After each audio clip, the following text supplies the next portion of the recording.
oluvannyuma lw'abayeekera b'akabinja ka ADF okugenda mu maaso n'okulumba Uganda ekyatwala obulamu bw'Abannayuganda bangi ssaako okwonoona ebintu ebitagambika. Omukulembeze w'eggwanga lino Gen. Yoweri Kaguta Museveni yalangirira olutalo ttokoowenja ku bayeekera bano era okkakkana ng'akulira akabinja k'abayeekera kano Jamiru Mukulu akwatiddwa n'aggalirwa nga waliwo n'abalala abattibwa mu bikwekweto eby'enjawulo. Wadde ng'ono yakwatibwa n'aggalirwa, akabinja kano tekassanga mukono era kabadde kakyagenda mu maaso n'okukola obulumbaganyi mu mawanga ag'enjawulo okuli Uganda ne Democratic Republic eya Congo ekikyatakuza omutwe abatwala ebyokwerinda mu mawanga ago n'okutuusa kati, era nga kino kyekyawaliriza abasirikale b'eggye ly'eggwanga erya UPDF okwesogga ebibira bya Congo okukola ebikwekweto eby'enjawulo okulaba nga bafuza abayeekera bano, era bangi ku bayeekera bano battiddwa ssaako okununula abamu ku bantu abo abaali baawambibwa. Abayeekera bano kati olwaleero eggye ly'eggwanga erya UPDF liriko abantu 75 be banjudde ku kitebe ky'amagye Mbuya nga bano baanunulwa okuva mu mikono gy'abayeekera ba ADF, era bano baali baawambibwa okuva mu mawanga 4 nga kuno kubaddeko Bannayuganda 24, bannansi b'eggwanga lya Congo 48, owa Tanzania 1 n'aba Burundi 2, era nga ku bantu bano kubaddeko n'abaana abato abawerera ddala 45. Bano basoose okulaga engeri ez'enjawulo abayeekera ba ADF gye babawambamu ku ssejje ly'eggwanga erya UPDF gye lyabanunulamu.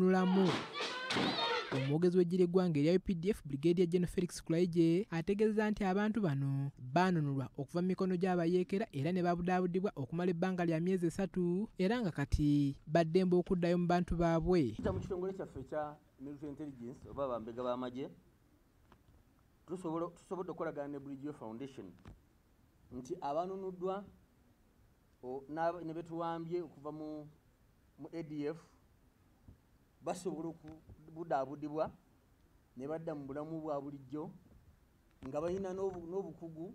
Kulaije ategeezezza nti abantu bano bafunye obukugu obw'enjawulo era baweereddwa n'entandikwa okusobola okukyusa obulamu bwabwe. Babuulirirwa okuzza omutima gwabwe mu nteeko, bwe bava mu training eyo oba mu kubudaabudibwa baweebwa entandikwa egenda okubasobozesa okutandika obulamu obwa bulijjo. Ono bw'atyo agasseeko nti abantu bano n'okusingira ddala Bannayuganda basonyiyiddwa emisango gyonna egibadde gibavunaanibwa egyekuusa ku bikolwa eby'obutujju. Empapula zaabwe ez'ekisonyiwo gavumenti ya Uganda kyebawadde ali nazo, buli omu agenda kufuna eyiye Munnayuganda.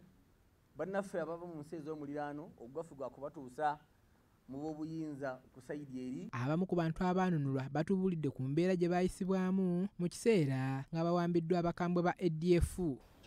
Nze mazeeyo ku myaka 10 natoka muzire Jamiru Mukulu ne batusisiza mu jjera ne banteeka mu ndaaki nani mu kinnya ngo okirira ku ddaala nga mpanvu nnyo ne banteeka eyo munda. Enkyakumakya ne bajja ne bankima ne bantwala wa Jamiru Mukulu ne bampa kikaya n'esiitira ne muganya ne bamuwa kikaya n'esiitira.